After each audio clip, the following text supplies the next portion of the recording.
Well, good morning, good afternoon, good evening, depending on when you're watching us on YouTube. It is the season review part 2 on the Reds Report, and today it's the turn of the media to have a look back with myself and, of course, my partner in crime, Chris Ridyard. Chris, you all right, pal? Good afternoon, Carlo. As always, good to see you. Yeah, it's good to see you. Listen, we have to watch our P&Qs. We're with the professionals tonight, right? You've collected a real bunch here, Carl. It's Avengers Assemble to a certain degree. There's I said Westlife before you came on, so that's what Hulk.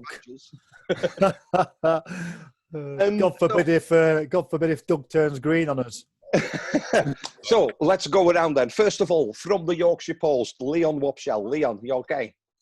Good evening. Hope you're well. Yeah, very good. Second of all, Barnsley Chronicle sport editor, Doug O'Kane. Doug, how are you? Hello. Very yes, good. I'm good. Thanks. Brilliant. And of course, I'm very lucky to have Rob Staten with us, who's on a romantic dinner with his wife, but just said, I just need to nip out for 5 minutes, and he's just left him inside. You're right, Who Rob? said romance is dead? Yeah, I'm good. You know what? They don't know what I'm doing either. So they do think it's just going to be 5 minutes, but they're going to be in for a surprise. Do you like the backdrop, by the way? It's good. Are you different than the usual books in the background? Outside broadcast. Right, we might as well kick off. Let's start all the way at the beginning. Because of time, I might ask you different questions rather than going over the same point. Doug, I think it's only fitting to start with you. The 4th of August 2019, in one of your tweets and many others, we got a statement from the club, from Paul Conway, that following promotion from League One and a very busy transfer season, this was the best transfer season ever in the history of the club, I think he said. You said in your tweet at the time, that's a very, very big statement. You know the fans of Barnsley FC, when things are rough, it's not something they've let them forget, is it? No, definitely not. I think the exact quote was that most successful in terms of incomings, which has at times looked pretty questionable throughout the season. And I think still even now, despite what we witnessed next week, I don't think it was the most successful transfer window that the club's ever had in terms of incomings. I don't think many fans will think that. I mean, clearly a lot of those young players have got plenty of potential and they might turn into very, very good players. I think probably the only one of those 12 players who's brought in, you could say, he's had definitely a really good season is Connor Chaplin. A lot of people might say Mads Anderson as well, but based on the way he ended the season. But I'd put him, because of the mistakes he made in the sort of first 2/3, I'd probably put him more in the one for the future bracket. But yeah, it was, we've all probably talked about this quite a lot, but they sold so many star players of last season's team and replaced them with a very, very young group of players. And although they have managed to stay up, I hope that, and I'm sure we'll come on to this in a bit, I hope that they realise that mistakes were made last summer and that they tweak it a bit in the future and have a bit more of a balanced approach to recruitment.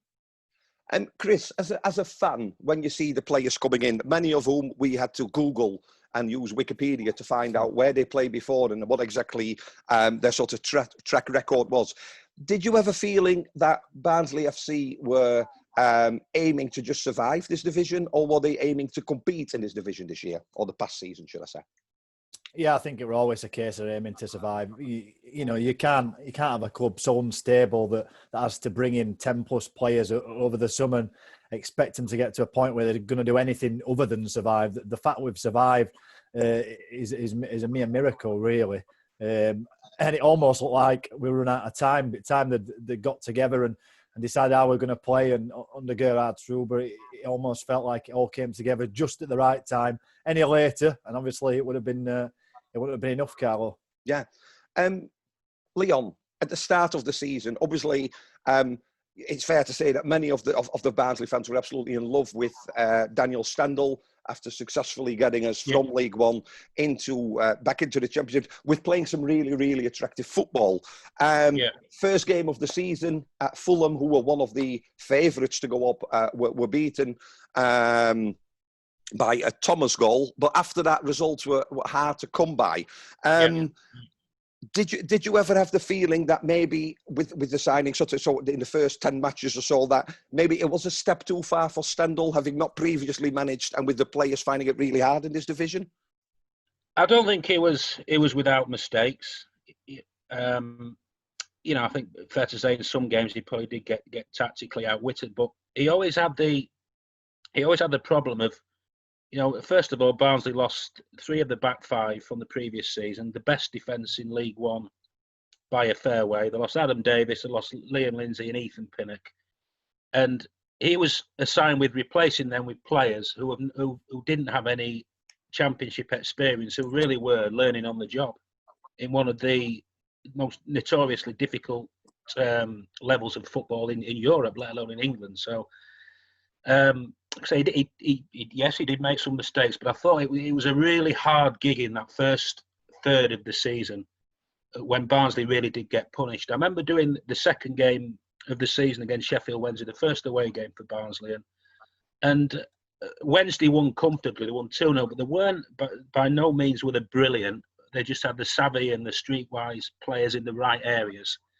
And you could just see then that Barnsley were really naive, especially defensively at this level. I don't think playing out from the back at certain times helped. But I did have a degree of sympathy with Stendhal in the fact that he was charged with somehow making them shipshape in the Championship with no preparation time at all, no experience. And the fact that they struggled so much in that opening third, and they were conceding roughly 2 goals a game, and it wasn't as if teams who played Barnsley had to play that well to beat them. But he did make mistakes, and I didn't go to I remember the Preston game just before he got the sack. By all accounts, they were absolutely horrendous in that game, and it could have been double figures. So not blameless, but I do have some sympathy for him in terms of what happened in that opening third of the season. I think most managers might have been on a bit of a hiding to nothing because players were learning on the job and they were making mistakes, and obviously that came at the cost of points in that 17-match run in the opening third of the season. Yeah.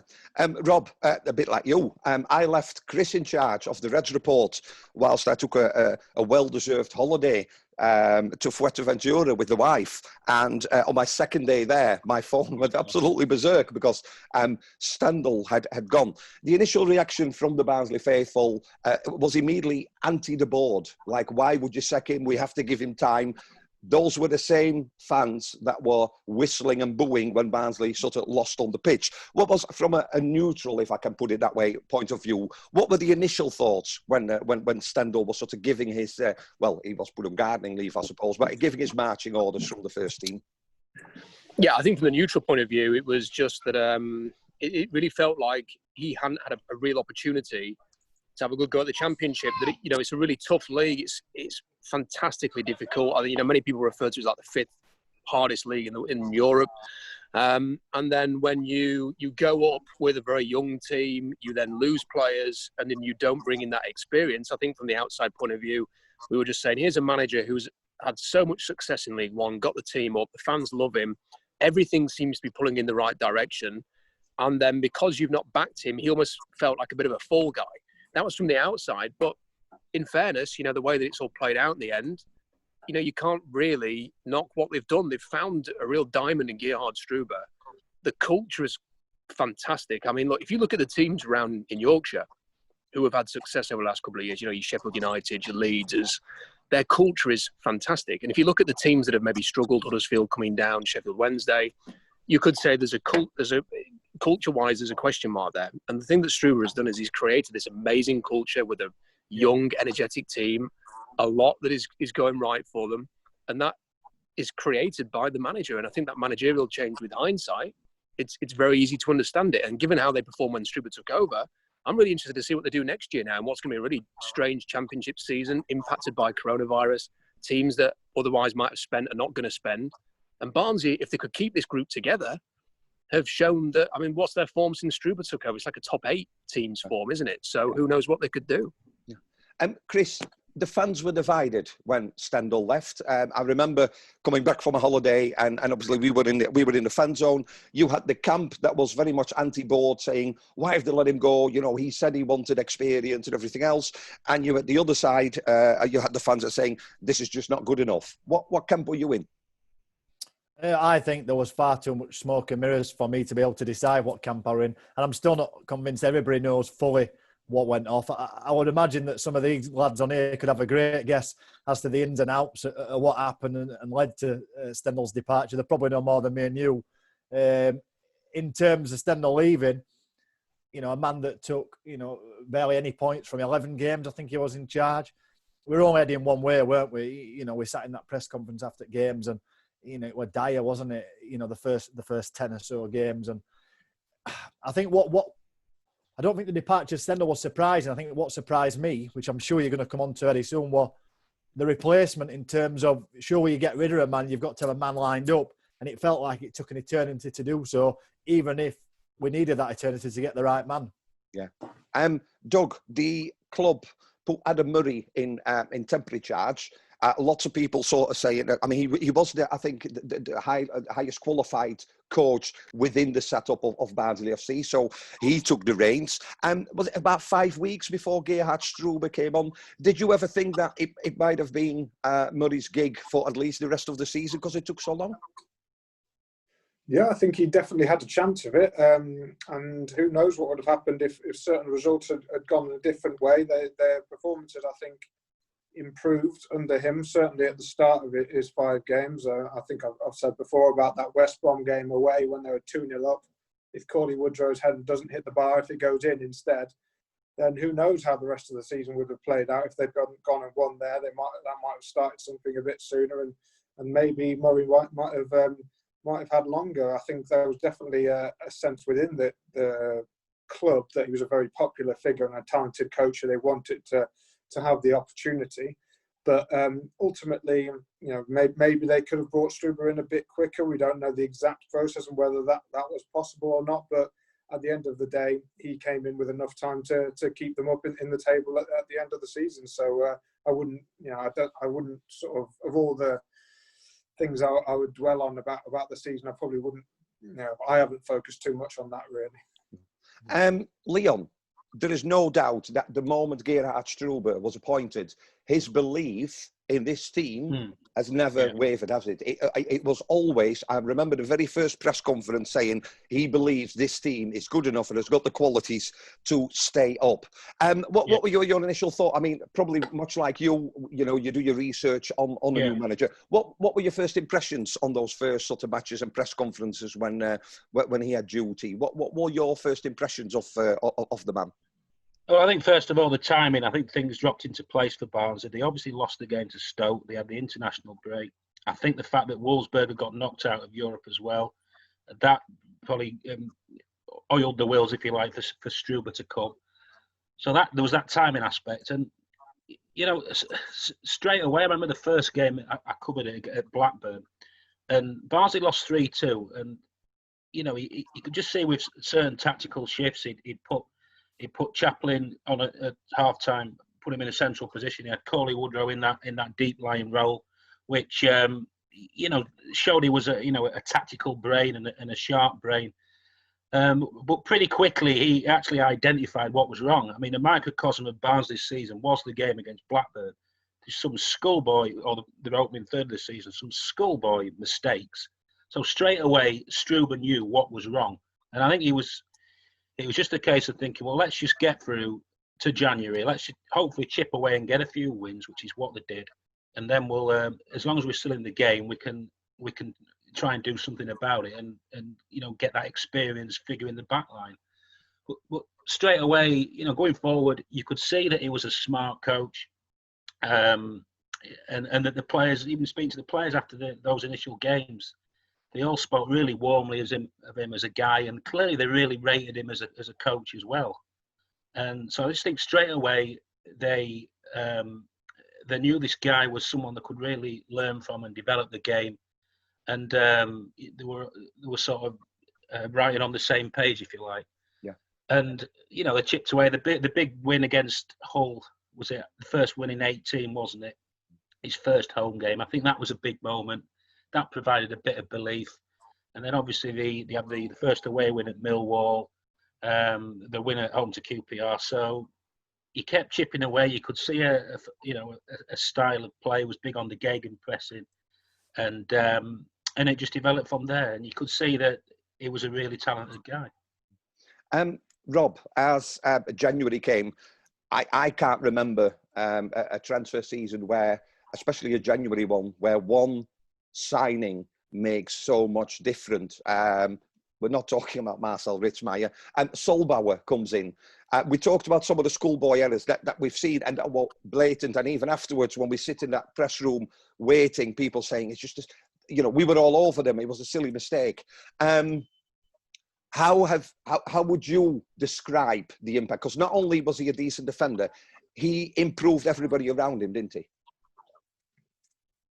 Yeah, and I think it's also the experience. He was a guy who, I think he's 30 years old, isn't he? So he's played a lot of games. He can organise.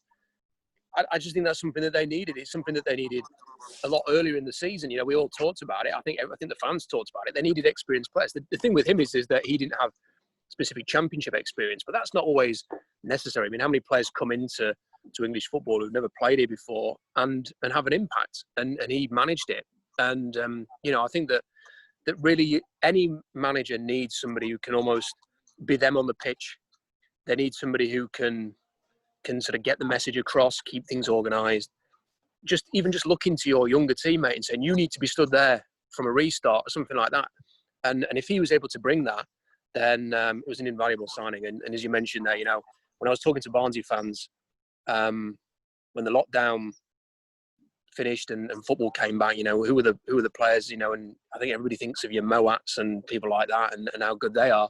But Solbauer was the one who people were talking about who's had a real impact here and has really just helped move the club in the right direction.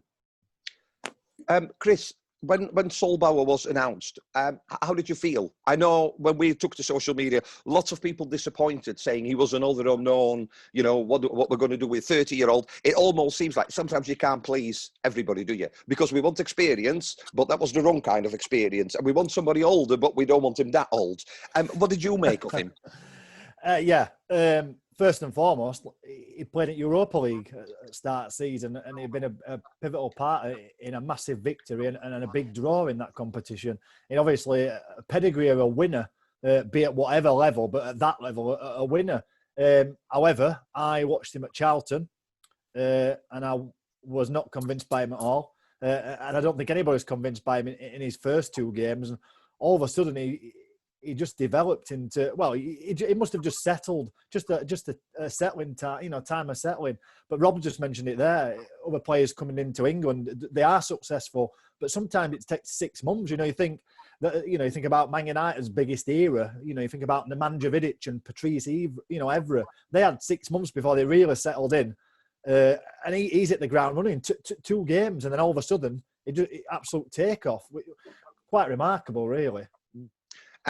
Doug, it seems, it almost seems a while ago now, doesn't it? But obviously, the coronavirus or the COVID-19 sort of crisis started in China. It came over to a point where was it Cardiff we were supposed to play? I can't even remember.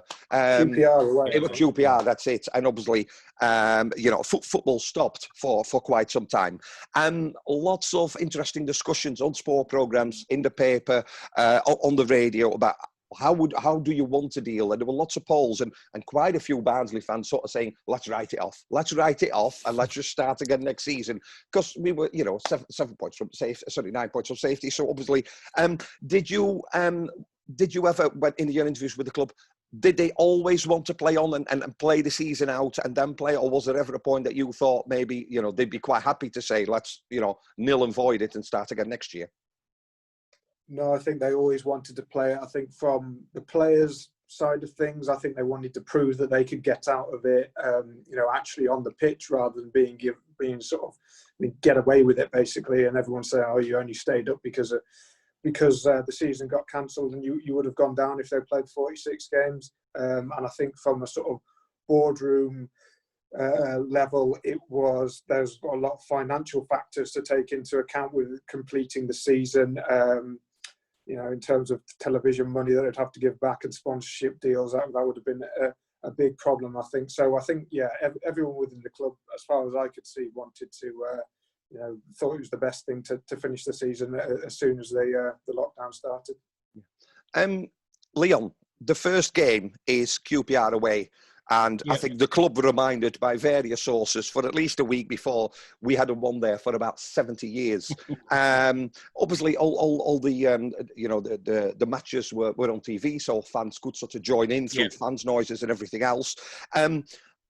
What was your initial reaction to just not only the result, but to me, the players came out fitter than ever, more of a unity. They were motivated, almost like he took them on a 3-month boot camp. And he took little lads and grown men came out of that. What were your impressions of that first match at QPR? Yeah, I never actually attended it, but obviously, I followed the coverage of it afterwards. I mean, obviously a curveball straight away, wasn't it? Playing Roman Palmer. Yeah. Would have expected the lad to be given his debut there. I think you've got to say, Struber as well, he had that time, probably 3-4 weeks preparation, if you like. It was almost like a pre-season almost before, in effect, another season started. He never had that before, did he? He came in November and it was game, then into Christmas game. So I think that really helped him sort of crystallise his messages to his players and them understanding what he wants, off the ball and on the ball. And they just needed that real big psychological boost of that win. And the fact that it came at QPR, I'm sure Doug will tell you that the statistics. I'm not quite sure, but I think is it one win there in it's God knows how long, wasn't it? Since about 1950. That just gave them that little boost and springboard to be able to chip away before that big week that we all sort of saw at the start of the season. The games against Stoke, the games at Luton and Wigan, and they got a win there and the win against Blackburn as well. So that was a springboard. It's just what the Championship's like, isn't it? The games where you think you're going to get the points from, you end up getting not many from, and you get the points from the hard ones. So that was the madness of the Championship. But that was a big moment, the QPR victory. And just giving them that belief, and and it was boosted by the Blackburn game, and it showed they could do it. And there was a continuity in terms of defence as well, wasn't there? Apart from that awful afternoon against Stoke, they were pretty on message in most games at the back, and that's provided the foundation for what happened at right at the end of the season. Rob, is it fair to say that maybe that's all he needed? He had 3 weeks. He said they had Zoom meetings before they could even, before they could actually meet, because they had smaller groups of training initially because of the social distancing and everything.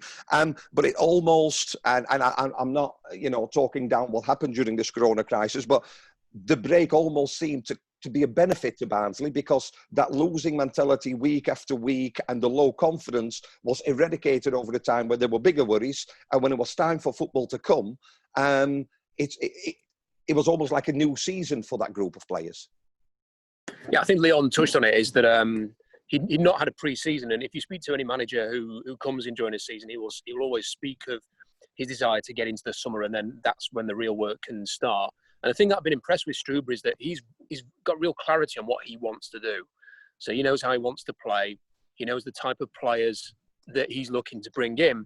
And that bit of time there just probably enabled him to teach that message and teach some of those things to some of the players that are at the club, and really get them on board with that. And I think alongside the fact that and Doug and Leon have talked to him a lot in the Zoom press conferences as well during the lockdown and stuff. I thought he was a really impressive talker and quite an inspiring and confident guy. And you can just imagine, him sat in a meeting room delivering a meeting about, this is the vision. This is what Barnsley's going to be about while we're here. This is what you need to do, the right back. This is what you need to do, the centre mid. And just having a real clear message to those guys. And then also the fact that he would find a way to drop into every press conference. It's my job to give them the belief and the confidence, and I've got to do that. And you come away afterwards feeling pretty confident and upbeat yourself, having spoken to Gerhard Struber. So I do think that helped him really connect with his players, both on a tactical level and an emotional level. And I think the best comparison, it's a little bit like Paul Warne at Rotherham and the success that he's had there. That sort of connection with the players and the manager, and teams that have that chemistry tend to do very well, and so has been the case with Barnsley under Struber.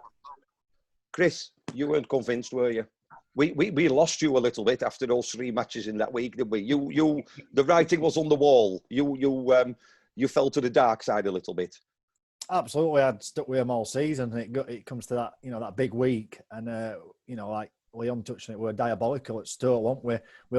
We did look like a Sunday League team trying to defend against them, and that lost me. It's funny you mentioned the lockdown as well. I'd be interested to see what these gents think, but obviously not having crowds and stuff in made it a little bit easier for Gerhard to be able to like communicate his message, I would argue, and obviously the drinks breaks as well. I don't know if Doug, you've been to a lot as well as Leon. Did you see a lot of that in between drinks breaks, and could you hear Gerhard screaming quite a lot? Yeah, quite a bit. I think obviously no noise, as you say, makes it. Gerhard himself described it, I think, as a training game or a coaching game, is what he said. So he could obviously get his voice across straight away to the players, and the drinks break as well almost makes it kind of like 4 quarters of a game rather than so you have kind of like 3 half times really. Obviously the one at 23 minutes and 67 minutes are very short, but there's a chance to refresh and go over any little tidbits that you want to. So I think that all played to the advantage, and maybe as well. Certain players might have thrived on not having the crowd behind them. Not having the crowd maybe on their backs at times, and preferred that. I mean, you'd have to probably ask them, but I think that's probably natural for a few young players, and also Barnsley's style of passing out from the back at times. The fans got quite frustrated with that, whereas with no fans, obviously, they were able to do that without any reaction. I think Mr. Anderson did, definitely. Yeah, and I think isn't it, that as fans, they call you the 12th man, but when things are not going well, we can almost cause arguments within those 12 men, can't we? Because fans are vocal, and when somebody makes a mistake, some will sort of just leave it, but you've also got those started singing, jeering, whistling. And if you talk about him, Matt Anderson, I think he's shown what he is capable of and what a little bit of confidence can do. I want to talk about the last 3 matches. First of all, Leeds, because obviously that's always billed as, the big one. Rob, I can't remember ever Barnsley losing a match and on social media, especially sort of Twitter and things like that, people complimenting the losing side. I think if the neutral would have watched that match, or somebody from whatever, if I would have brought my mum over to her, she wouldn't know who was top of the table, who was bottom of the table. Really, really flattering as a Barnsley, I suppose as a Barnsley player or connected to Barnsley FC, but it didn't change the situation, did it? There was a huge job after that loss to Leeds. Yeah, just a quick point. In the press conferences afterwards, Patrick Bamford, who did it was the Leeds player who came up, said that Barnsley were one of the best teams they'd played this year, and he couldn't believe that they were down there. And then off the back of that game, if I was putting any videos to do with Barnsley on Twitter, there was always a bunch of Leeds fans responding saying, "Good luck, lads. Hope you do it." And the Barnsley fans and the Leeds fans, probably for the first time that I can remember, were kind of on the same side. It was all well done on promotion and hope you stay up, guys, and all that. So that's kind of interesting to see. And as you mentioned off the back of that Leeds game, as heroic an effort as that was against the top team in the Championship, and I was at the Charlton game that Leeds played on the last day of the season. They absolutely hammered Charlton. So to go to Ellen Road and play them as well as Barnsley did was a real good performance. But they had so much to do off the back of that, and it would have taken a minor miracle after that to stay up, looking at the fixtures coming up, and yet they pulled it off. What an incredible way to finish the season for the Reds, and it's up there with that great escape, a few years ago, and the Huddersfield game on the last day of the season, and for me, it's up there with the promotions as well, because it's especially the way it happened with the late goals. Yeah, Chris, Nottingham Forest. Then describe the emotions in the last 5 minutes. What you went through. There's some players that we've seen that can make an impact. Probably no more so than Patrick Schmidt, who mentally must be one of the strongest players I know, because we don't see him often. But he always plays his part, doesn't he? Yeah. So that last 5 minutes, it ends in disbelief, doesn't it? I treble check score on my phone about 3 times, afterwards. But we get to 82, 83 minutes, and you're thinking, he needs to put Apolaume on. He put Schmidt on, who he'd done it before, but you don't expect him to do it again. You're resigned to relegation, Barnsley. Once again, probably for 9th time this season, you've decided that they're going to go down. And once again, the surprise you. I were in Cromer, actually. I was in a pub and I was watching it on my iPad in the beer garden. And there were some very confused. I'll call them Southerners. It's South to me. But yeah, they were very confused by my hand gestures. I tried not to scream. So, yeah, jubilation and just relief, really. I think you were just hoping that it wasn't all for nothing. And obviously it turned out to not be the case. Leon, that is one of the sides that we've seen from him. Whilst he's not afraid to make changes, we saw that with Romal Palmer coming in and hardly using Kenny Dougal, who I thought was one of our better players. Mike Baer has got the best passing rate within the squad where he's played, but we've hardly seen him. At times, though, in these last few matches, he left the substitutions really, really late. I'll not tell you what I called him because I've forgiven him now because it all worked out. But is that a master stroke or a really, really risky move? Yeah, well, he obviously seen the last 3 games, Barnsley pretty much controlled him, didn't he? And he was just quite happy. He's got all his chess pieces where he wants them, really. But obviously, he had to chase a goal that bit at the end. And some of his moves were outstanding. You've got to mention Callum Styles, haven't you? He had an outstanding end to the season, and I'm convinced that Barnsley's win against Forest has totally spooked and killed Forest's season. I think they came to Barnsley, having watched Barnsley's performance at Leeds, and it was clearly the Forest manager was absolutely terrified. I mean, they had 5 at the back. That was another game where Barnsley totally controlled that. It'd been a massive injustice if they'd not got something. And they just carried on from where they left off against Brentford. Brentford, and that first half performance was absolutely magnificent. Off the ball, on the ball, when to press, when to back off. It was an absolute masterclass in such a huge game for both clubs. And, that just reinforced everything about Struber and how the players have bought into what he says. They're tactically growing and, absolutely magnificent. And, the way he's sort of, used his players, and obviously, Smith got all the glory at the end against Forest, and also his contribution against Brentford. So, there'd have been games that Barnsley have controlled at the end of the season. So that made him probably relatively comfortable with his changes. And, thankfully it all worked out in the end, didn't it? Yeah. I mean, definitely the trust that he talks about is something he believes, it's not just something he preaches, he obviously believes in that as well. A really last round of questions. We've got about 6 minutes left. Doug, there's been some criticism from some parts that he doesn't seem to have a plan B.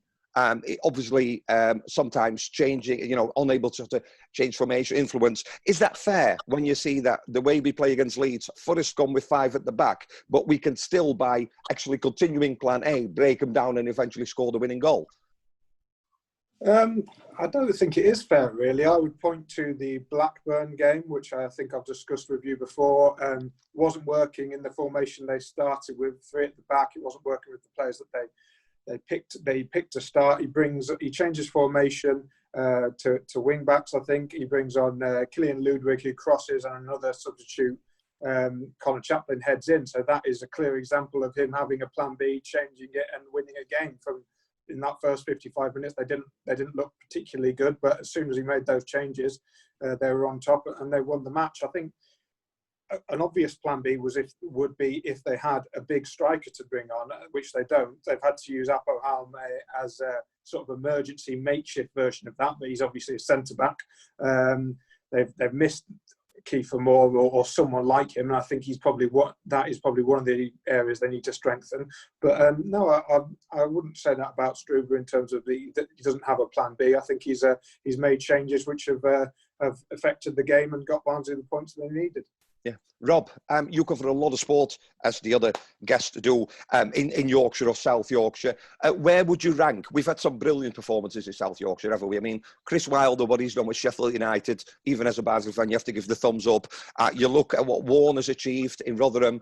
Gerhard Struber, what he's achieved with Barnsley. Whereabouts is that? For everybody, it's different. But for you, where will that rank amongst those? Well, it's hard to compare anybody to Wilder at Sheffield United because they'd had, I think, 5 years in League One and were going absolutely nowhere. And then all of a sudden he's come in and they're in the top 8 of the Premier League. So that's got to be leading the way in terms of the. I think Struber's job in keeping Barnsley up. It's just, I think the fans round here. The Rotherham fans have had promotions and back-to-back promotions with Ronnie and Steve Evans and now Paul Warne, a couple of promotions. And the Reds fans have had some cracking promotion moments as well with Stendhal and Hecky and now this great escape to go with the one a few years ago. We have been blessed. South Yorkshire football has not been, it's not had the heights. It's not had, regular Premier League football, but we have had these great moments, haven't we, to talk. So it's hard to sort of rank this as sort of a survival versus, times when maybe teams have won promotions. But I think it's right up there, and it creates a promise for the future. And just a quick point on that you were talking about the no plan B. I think if you look at the way that a lot of teams that are succeeding, your Liverpools in the Premier League and Leeds, it's all about physicality, being able to go a bit further, being able to press more than the others. You defend as a group. When you get the ball back, you suddenly launch into an attacking formation. That's the way football's gone over the last sort of 2 or 3 years. So I think if you can master that, and Barnsley have shown that they're on the right track with that, that can be a formation that just physically dominates teams and you can control games. So it's positive signs. Leon, for you, a lot of criticism, which it always is, at the board. But you look at this group of players, most of them on 3 and 4 year contracts. You look at what they're able to do. It's an exciting time to be a Barnsley fan, isn't it? It is, but it's about keeping this squad together, isn't it? I mean, I spoke to Dave Murphy this week. He said it would be unjust if this young squad of players didn't stay together. But it's about actions and not words, isn't it? Barnsley supporters have been here before. And you look at the Championship next year, and I think Rob alluded to it earlier, I don't think it's going to be the strongest. You've got teams that are coming down and in transition. Watford, Bournemouth, Norwich will lose some players. I'm not, you're not saying that Barnsley are going to go up there and get promotion, but they can certainly go to the next level and have a fairly strong season. They're a modern side. The stars on the rise. This is now the time to back Struber, isn't it? Yeah. Give him those tools to bring in a few players, keep the squad together, bring a few more smart signings, and they can have another strong season. Just match his ambition, and he deserves that. He's an ambitious guy. He now needs backing, doesn't he? Yeah. Barnsley's, looking strong. Now they've got to cash in and carry on, and not just settle for what they're doing. Gents, the time is running out. Can I thank you all? Let's hope Barnsley next season can compete in the Championship rather than aiming to survive. Rob, enjoy your break. Go and get your dessert. Doug, look forward to reading the Chronicle and see what news you can bring us. And Leon, as always, look forward to seeing you next time at Oakwell when we're all allowed in again. Chris? Lads, thanks for coming. Rob, I know you mentioned we were spoilt for team, but I think we're spoilt in South Yorkshire for media, and certainly yourself join us as well. We appreciate it. Thank you very much, gents. Cheers, guys. Great show. Thank you.